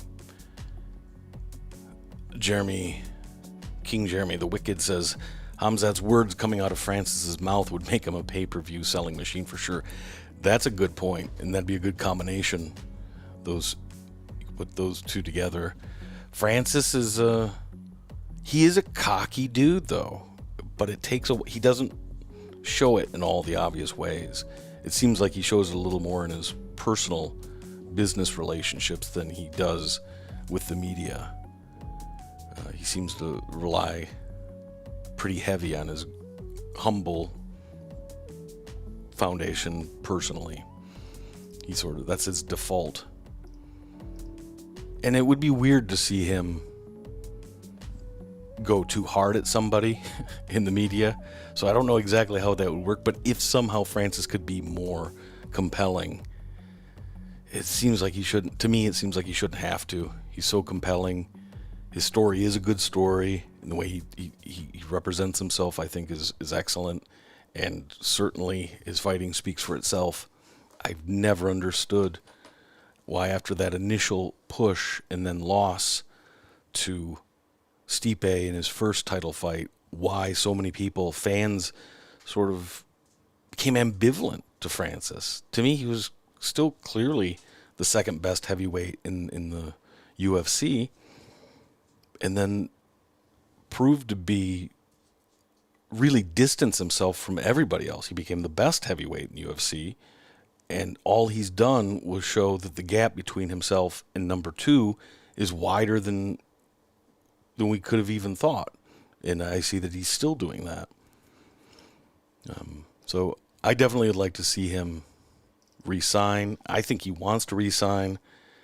My guess is that Dana's sort of betting on the fact he's going to re-sign, or that he wants to, and that's what's allowing Dana to take the wait and see attitude. Trendkill says he's not sold on Paddy. I think it gets sparked when he steps up in competition. That would be my guess. He gets in there. 155's got too many guys. I can't even imagine him matching up with a Gaethje, or no, that's the very top of the division. But even further down, Beneil Dariush, Dos Anjos, Gregor Gillespie, Arman Sarukian. To me, the dark horse of the division is Gamrot. I mean, there's a lot of guys to be high on. Brad Riddell, just forgot about him for a moment. It's way too early to even be talking about, but right now, Brad Riddell's number 14, Diego Ferreira. That might be the only guy that the UFC would even think about booking Paddy with in the top 15 in the next couple fights. He's clearly not going to get a ranked fight in his next fight or two. But I think the division just has too many rough guys. They pretty much, the ones that aren't elite strikers are really rough dudes who grapple well. And throw pretty heavy hands. It's a tough damn division. It might be the division might be in the best place it's been in a long damn time. So yeah, I agree with you.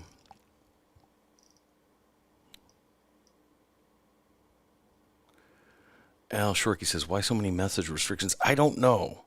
It keeps doing that. And then as I'm doing the show, he's talking about in the chat why there's so many restricted messages. I don't always take the time to read them and see if I can show them or not. At some point, I get a moderator or something that could do that, because it's YouTube doing it. I don't have the settings so that everybody can just say whatever they say. Yes, Trendkill, thank you. James Gallagher. That's who I was talking about as a good model for Paddy not to do. That he needs to remember he's a grappler first. So have a little bit of defensive mindedness going into the striking. Doesn't mean that you can't wade in, that you can't push yourself, but Jesus. All right. Let's get to the co-main event.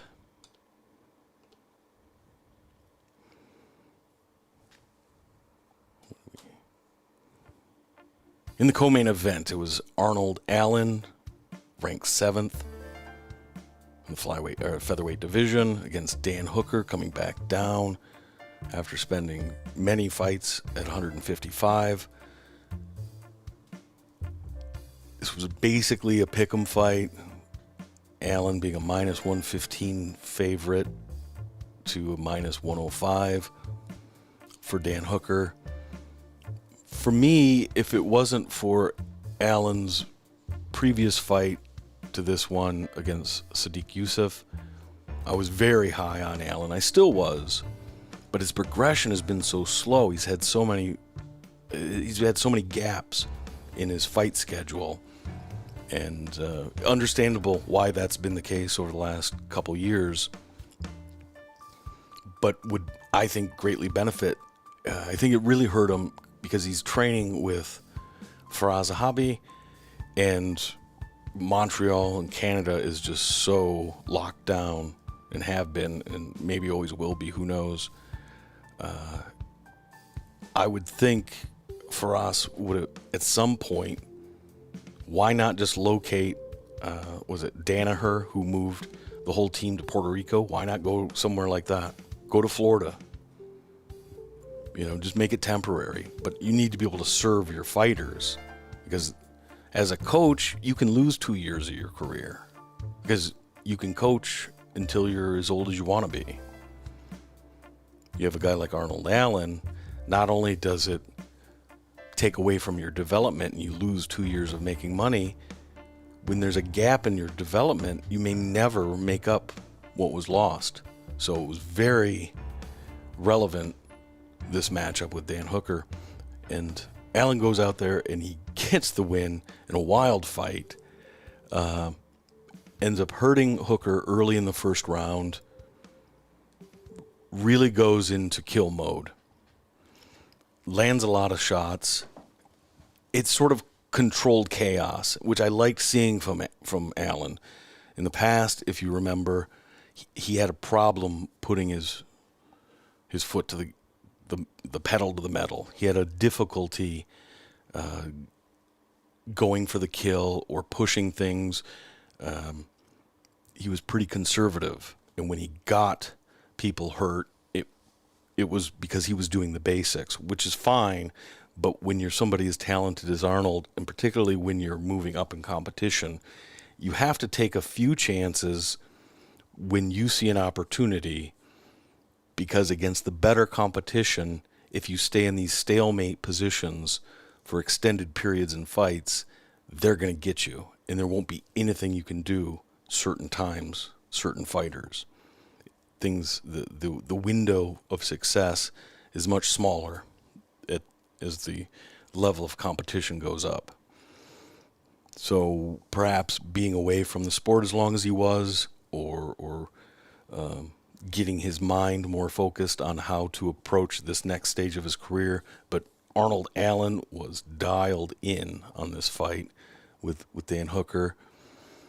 He put a tremendous amount of effort in getting the stoppage in that first 35 to a minute and a half, first 90 seconds of the fight.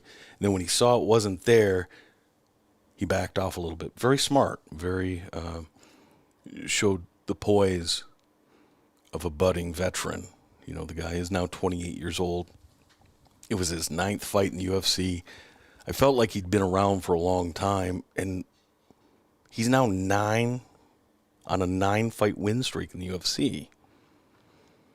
And this is the first big name or decent name that he's fought. Now, his previous fight against Sadiq Youssef, now that's a very quality opponent, but it's not as obvious of a step up as you would expect at a guy in his 7th or 8th fight in the UFC. So I don't know if he's the one that's slow playing his career, or had been, or if it's the UFC, combination of the two. Hopefully he's ready to move forward, and it sounds like that. In the post-fight interview with Bisping in the ring or in the cage, he says he wants Kelvin Kattar, and that would be an interesting fight. Kattar, very much the tactician and the technical approach, boxing approach,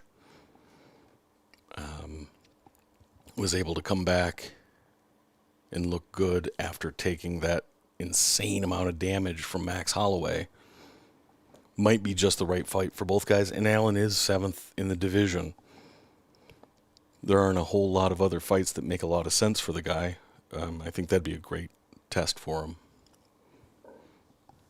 In the last fight of the night, the main event, Alexander Volkov, Tom Aspinall. Volkov ranked 6th, Aspinall 11th. Odds were very close, and I was surprised by that. I thought Aspinall would be a much bigger favorite, but just a slight minus 125. Volkov answers at plus 105. As the fight was starting, or right before it started, just before they're brought in to touch gloves.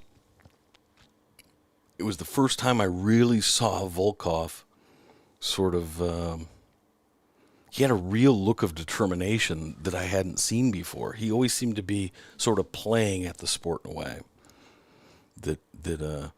This, I don't know that it was anything personal between him and Aspinall.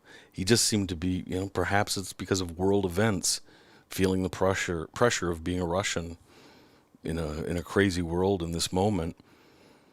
It's like he seemed very intent on being in an honorable fight, in representing himself as best as possible. We've seen in the past where he could be very absent-minded in fights and just let bad things happen to him. He let that entire Cyril Gane fight just slip away from him without ever really engaging and pushing the envelope. Against Derek Lewis, Volkov too easily handled the fight right up until the very last 20 seconds, and he allows himself to just way too easily be in range for one of those monster hammers that Derek Lewis throws, and ends up losing that fight and set his career back a couple years. I mean, the guy could have been on a trajectory for a possible title fight, and just a mental lapse let the thing, why not move away a little bit in the last few moments of that fight. And same thing with Cyril Gane. He didn't see, but in this fight, even before it started, he seemed to have something like the eye of the tiger. He wasn't overly emotional about it, and he's a pretty stoic guy, so it wasn't a big read. It was a subtle thing, but I thought I saw that with him. And he definitely went out on his shield. Aspinall goes out and absolutely dominates the stand-up with Volkov, which is not easy to do. Gane wasn't even able to do it as effectively, because Gane was doing it in their fight, which was over 5 rounds, not even ever coming close to putting Volkov in danger of being finished. He did it with his own movement in and out, pot-shotting Volkov and controlling the fight that way, where Aspinall got right in there, right in the range, and exchanged. Aspinall's head movement and his overall footwork, very good. And that's Volkov's game. For a big guy, he's pretty quick. For a guy as tall and as much reach as Volkov has, he's pretty quick. That's one of the advantages he's had in a lot of his fights. Aspinall, a whole nother level. We saw something completely sort of a changing of the guard, I would say, with Tom Aspinall. And I didn't know, with Tom going into this fight, I was wondering if he could make that mental shift from being in the UFC, his first 4 fights, and previous to that, in the regional scene. He was this sort of happy-go-lucky, easygoing dude. He was the under-the-radar guy, and he would even talk about wanting to have his rise to the belt be really slow. He did talk about wanting to be champ, but it was always within the frame of going as slow as possible and taking his time. And it was his last fight against, Spivak. He finally said that he was ready. Look, everybody's talking about it. They keep asking me these questions. I can't slow play this anymore. So I was wondering going into this fight, how do you just turn that switch where you think it's perfectly fine going under the radar? Maybe he's not comfortable in the spotlight.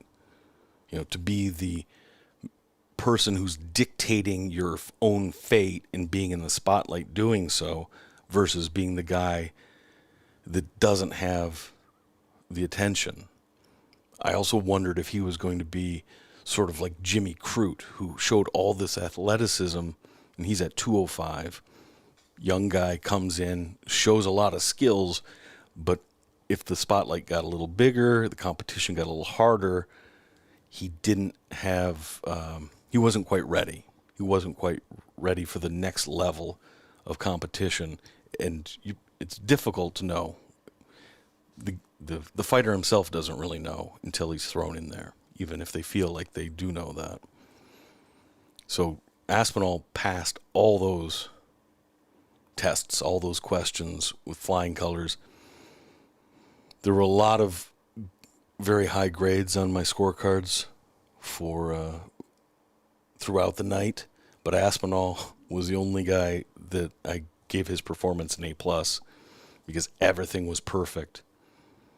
He did a lot of damage without putting himself in damage, and even the times that Volkov was able to land something, Aspinall had his defense good enough that he was rolling with it. He was moving out of the way already. Previous in his career, his first few fights, I thought Aspinall maybe put himself in danger a little too much. He seems to be really getting dialed in. Whatever he is doing, it is working out well, and quite excited to see what happens next for Tom Aspinall. Anyways, he gets the submission after having tremendous success, all the success he wanted on the feet. Volkov did come back, landed a couple jabs, and Aspinall able to just take him down.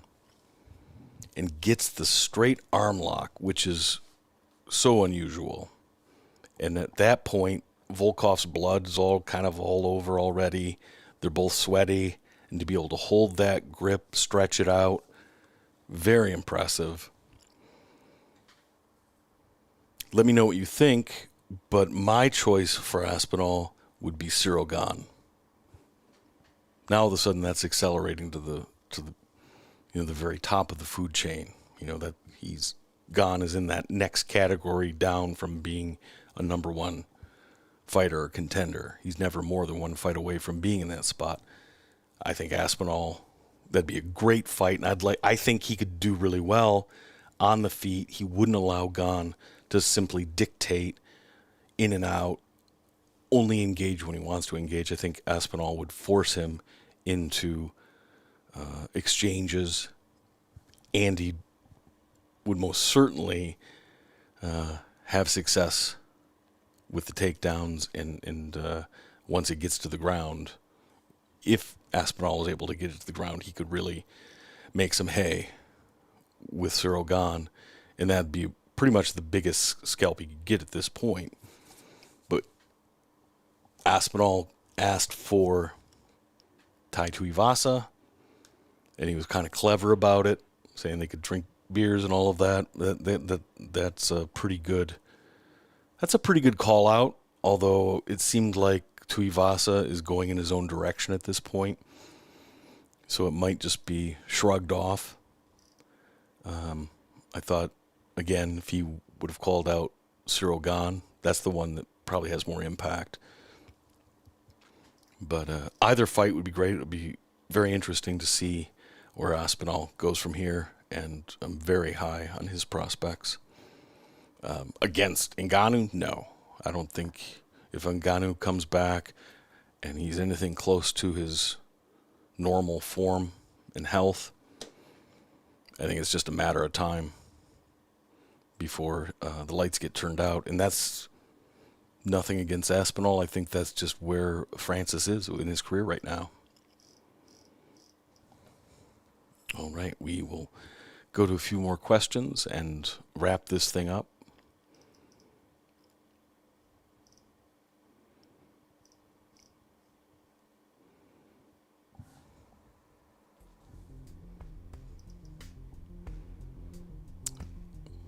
My thoughts on Thug Nasty. I think the dude is weirdly special. Intelligence belies his accent. Future star, future political figure, maybe. Yeah, I don't know that he would. Maybe when he gets quite a bit older, Bryce Mitchell we're talking about, maybe he would get into politics. But anybody who so quickly says he doesn't know enough about a situation doesn't sound like somebody ready to go into politics yet. As far as a big star, I don't know, but definitely one of those very helpful, meaningful, sort of second-tier stars. There aren't very many Masvidals or McGregors. Even John Jones doesn't truly fit in that category. not as far as being able to generate and sell pay-per-views, but the category John is in, the category Khabib was in, they move the needle in that the media talks about them. The fans get a constant diet of content about those fighters. So I think they do help sell pay-per-views, but they don't sell them on their own. Do I think Bryce Mitchell could get to that level? Maybe. Maybe he'll bring in some fans that hear about him because of what he says politically. And to me, Bryce didn't strike me. He's more talking actual philosophy or principles.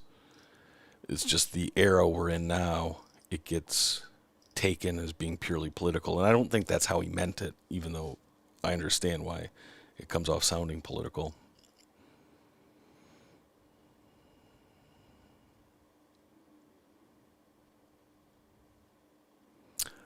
Leon says Francis lost fans during his fight with Derek Lewis. Yeah, he did. And to me, I guess I'm pretty quick to throw out the anomaly fights, good or bad for most fighters. If you've never seen something from somebody and you've seen a lot of these other behaviors, I have the tendency to expect that the thing, you're going to get more of what you saw most often rather than this is strangely some whole new Francis. And that's what we thought, or that's what we ended up finding out about Francis. He's a killer, came back, he sparked a bunch of dudes, and he also showed that put in a tough spot with a knee injury, he was able to wrestle his way to a victory, maintaining the belt. Dutch Street asks, what is the psychology behind Paddy's haircut? Yeah, I never understand the dudes with horrible haircuts. I think there actually is a psychology there. You know, he's playing into that mod look. I think that goes along with the part of England he's from. Little bit of a throwback to the whole Beatles haircut thing. So, stupid looking haircut. You've got different classes of them. Jake Paul has about the dumbest haircut you could possibly have. Dude that's not even 30, has all of his own natural hair, but still combs it in a way that makes it look like a comb over. That's about the dumbest haircut a guy can have. And for no reason. Paddy's, I think chicks like it. It looks a little silly to me, but I'm not in the market to buy posters of Paddy the Baddy. I'm pretty much just watching his fights. But it's a reasonable haircut in the sense that it does indicate in some way where he's from and what he's about. So I guess the psychology, he's a fun guy. He's not taking things too seriously. He doesn't even take himself too seriously. He was willing to admit in the cage with Bisping that he got hurt a little bit, that he got punched. It was legitimate. He didn't just downplay it or completely blow it off like it didn't happen. That gives me hope for a guy that has the ability to make fun of himself. So I think the haircut plays into that strangely. I wouldn't have thought about the question, but asking it myself. But that does there is some psychology behind the haircut. So good question.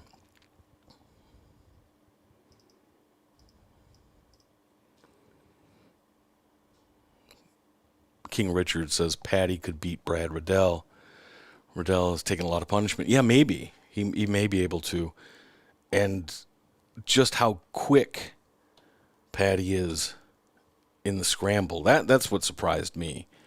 I've seen some of his Cage Warrior fights, but I've not watched his whole catalog, so maybe he's shown that more often. But that's surprising. I know he's good in the whole springing the flying triangle. You know, that takes a guy that's got some not just the physical skill, but imagination to do it. So he's got some upside. Again, I wouldn't bet on him winning the division, but winning some fights. And look, 155-pound division has a history of dudes getting to the title before they deserve it, and then having weird situations where they hold the belt. Frankie was never truly a lightweight, yet he was able to win the belt and hold on to it and take it from BJ Penn, which was crazy at the time. Benson Henderson squatted on that belt for several years. I think he held it longer than Khabib did. Khabib was able to get a title shot having never fought in the main event. He'd only been on the main card one time in his entire life. And then gets the belt fighting a dude that's unranked. And then shows us, and goes on to prove that he never should have been ranked, as much as I like Ally Quinta. Conor McGregor, it's somewhat understandable from the promotion's point of view that, sure, give him the opportunity to win a second belt, but Conor never had to work his way through the division. He jumped right to Eddie Alvarez, and he caught him. I mean, that fight could have gone badly 7 different ways for Conor. It didn't. And so he gets the belt, and then he holds on to it. He squats on the belt and doesn't fight. Khabib held the belt for a long time because he wasn't fighting very often. The division, for as good as it is, it's been very strange for a lot of years. So how much stranger would it be if Mr. Paddy Pimblett goes on some sort of weird run, beating guys that he's supposed to beat, and then somebody gets injured, there becomes an interim belt opening, and he jumps in there. I think that is the best path forward for him. And, it's happened in the past.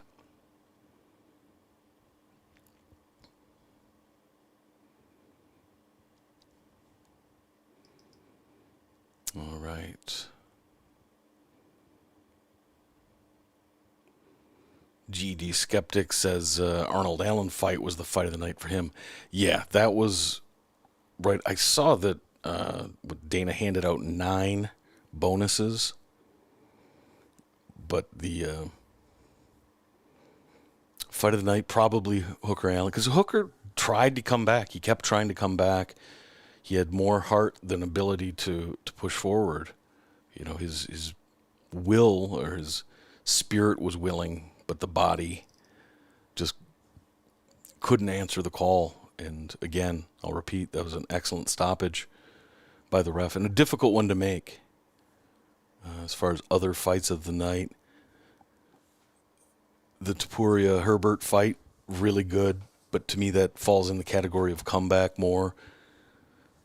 But and if Tupuria doesn't get caught with the head kick early in the fight, he probably dominates from start to finish, so you don't get as competitive of a fight as we saw. And I hope they don't cut Herbert, because I feel like we saw a huge progression in the guy. He seemed way more comfortable, much looser, and he had moments beyond just landing the big shot that he landed where he was sort of feeling himself and controlling the distance with his hands, very subtle footwork, and made things difficult for Topuria, and boxed him up pretty good at the end of the first round, really putting a stamp on that round that he already had firmly in his control.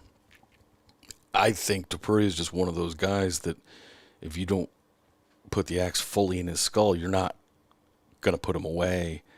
And until he's put away, he's always going to try to come back. He's got a lot of pride in a good way.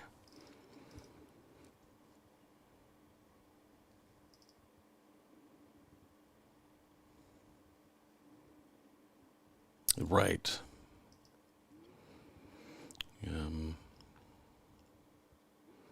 Best English prospect on the card. At this point, I don't know that you would call... We don't call Aspinall a prospect anymore. He's a contender. I go with Arnold Allen. I think he's a legitimate, even though he's already ranked pretty high, maybe you consider him a contender. And then I would say Jack Shore. He's not English, he's Welsh, but you know what I mean, UK. I still need to see, we need to see more from him, but at 135 pounds, I think he's rounding into shape. overall, aside from Mike Grundy, all the English, British, UK fighters really represented themselves well. Paddy, to me, is the biggest wild card. Because once you make the spotlight that big and you can handle being in the spotlight, you make the fight that much more difficult for anybody going in there against you. So that will be, if he plays it right, that will be to his advantage for a long time, until he gets beat. And you saw that with Conor, that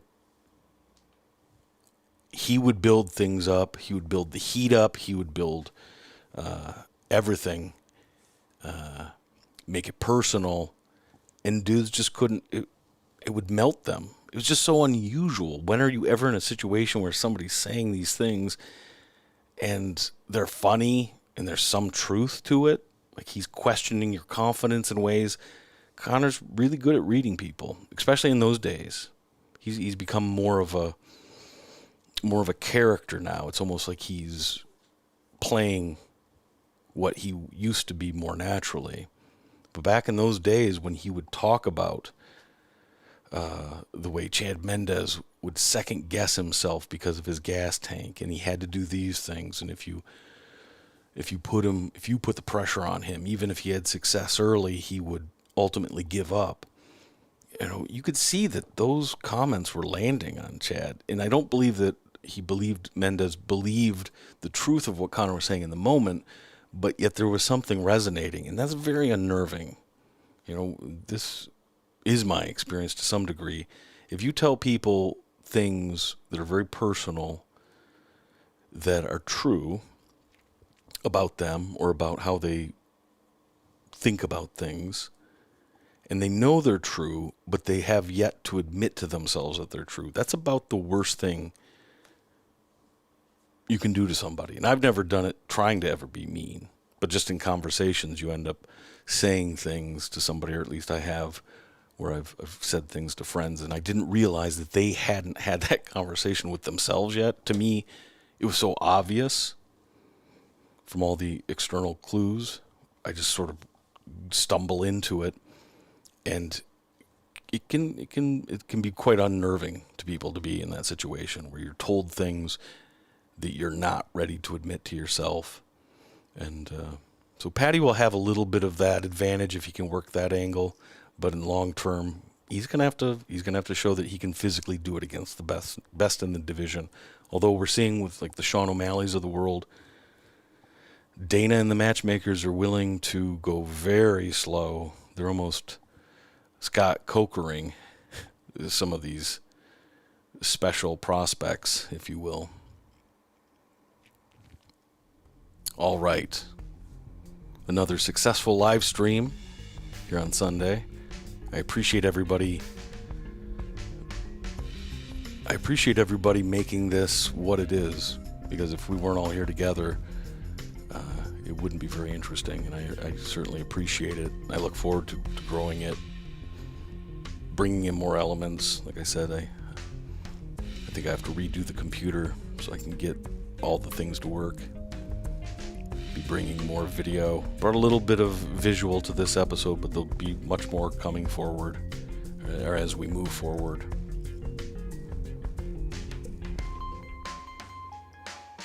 And if you do have any questions, comments, if you got a clip, something somebody's doing that you think would be worth a quick breakdown, send me a message over on the Twitters, on Instagram, or you can email it to me at alpacathosaurus@yahoo.com. Later this coming week, be a new episode. First time in 3 years. Damn near 3 years anyways.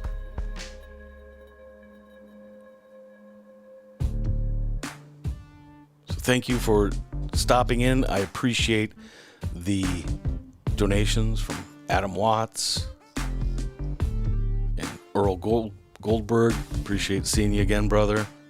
Gonna make it over there to Vienna one of these days. I'll be buying you the drinks. our friend D-Rest from the MMA Holes. I appreciate the financial support.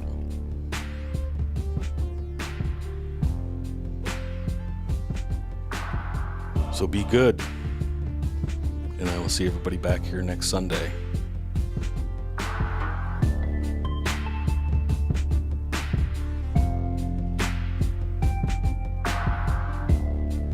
There is some sort of a harmony. It is the harmony of overwhelming and collective murder.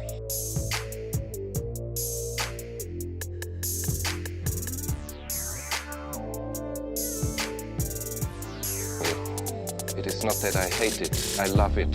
I love it very much. But I love it against my better judgment.